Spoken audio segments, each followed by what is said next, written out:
Best Picture specifically, what you saw, JP, was Get Out being my prediction, and I'm 99.9% sure that I'm going to be wrong.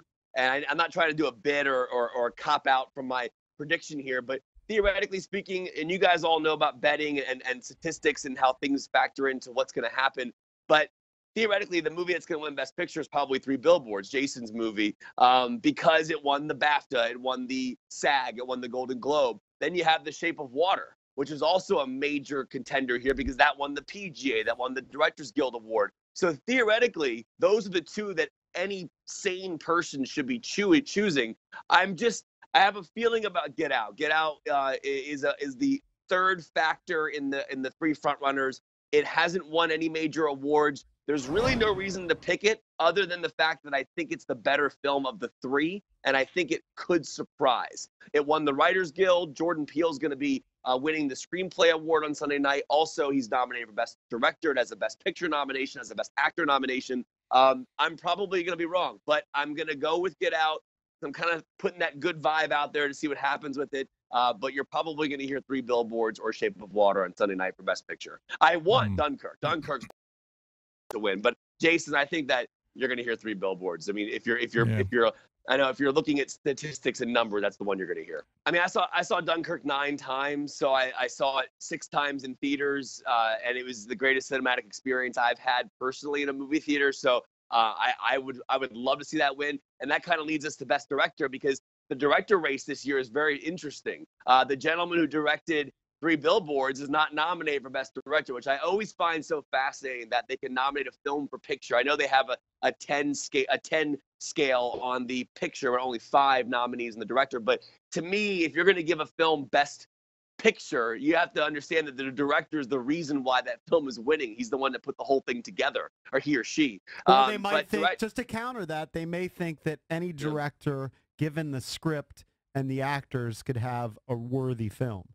I don't know. I am very fascinated by that because the director, to me, is the one telling the story. He's the one that's approving everything. He's the one getting the performances out of the actors. I mean, the 5 people who are nominated in Best Director this year specifically is a great list. Daniel Day-Lewis. Paul Thomas Anderson, who directed Phantom Thread.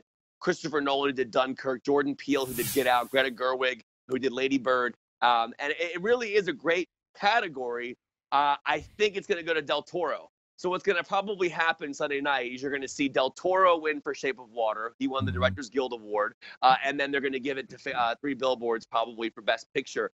But so my director is definitely going to be Del Toro. I want Nolan to win. It's Nolan's first nomination, which is mind-blowing considering he made Memento, Prestige, the Dark Knight trilogy, Interstellar, Inception, and I just can't believe he's never been nominated before. So just kind of goes to show you how out of touch the Oscars are anyways. I'm not really big on what they long run. I don't think Three Billboards we're going to look back on in 10 years and go, wow, that movie really changed the game. I mean, out of the 9 films nominated, Get Out and Dunkirk are kind of the 2 game changers, in my opinion, from a psychological standpoint and also a filmmaking standpoint. All right, Best Actor, Gary Oldman's a lock, correct? No question. Yeah. And right. This is, this kind of upsets me because Gary Oldman's my favorite actor of all time. And I don't think this is the performance he should win the Oscar for. It's a great performance. He was great as Winston Churchill in Darkest Hour. But to me, this is going to end up being a career Oscar for him.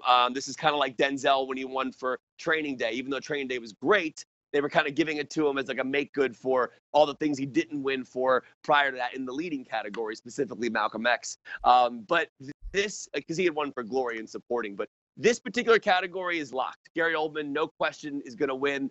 But Oldman should have been nominated and won for like The Professional and True Romance and Immortal Beloved or Dracula or The Fifth Element. Decent, but they're good performances. What happens? I kind of want Daniel Kaluuya to win for Get Out. The problem with Daniel Kaluuya's performance, and I think a lot of voters are going to have a hard time with this, is that he doesn't really say a lot. It's all about the internal element of his character. If you saw Get Out, that scene when he's in the chair and those tears start coming down his face, I mean, it is mind-blowing. But also Get Out is only fully appreciated on the second viewing, once you kind of understand what's going on. So I don't think a lot of voters watched it more than once. You understand? Not that many people have the time I liked to it see on the second first viewing. viewings. No reason to watch it a second time. 9 is crazy. All right, actually, you're JP, you're wrong. The second viewing of I'm Get not Out. wrong. It's opinion. I liked it the first time. Don't need to watch it the second time. JP. All right, so best actress. Yeah, this is That's Frances my McDormand. girl. It's my girl, Yeah, Frances. I mean, what an amazing performance. And Jason saw 3 billboards. It really blew everyone away. The performance was absolutely incredible. Why are you 3 people sleeping on snoozing 3 billboards? Yeah, I don't know. Because it hasn't. I don't know Red what box you guys yet. are doing. All right. Yeah, when it hits red box, I'll scoop it up. You promise? Promise. You will like it. She won for Fargo in '97 as a leading actress. So it's I mean she has this locked. She won the BAFTA, SAG, Golden Globe, everything. Critics' Choice. All right, real this quick, is no question. Best supporting actor, best supporting actress. Supporting actor will be Sam Rockwell, who's also in 3 billboards, and then supporting actress is definitely going to be going to Allison Janney for the I, Tonya film.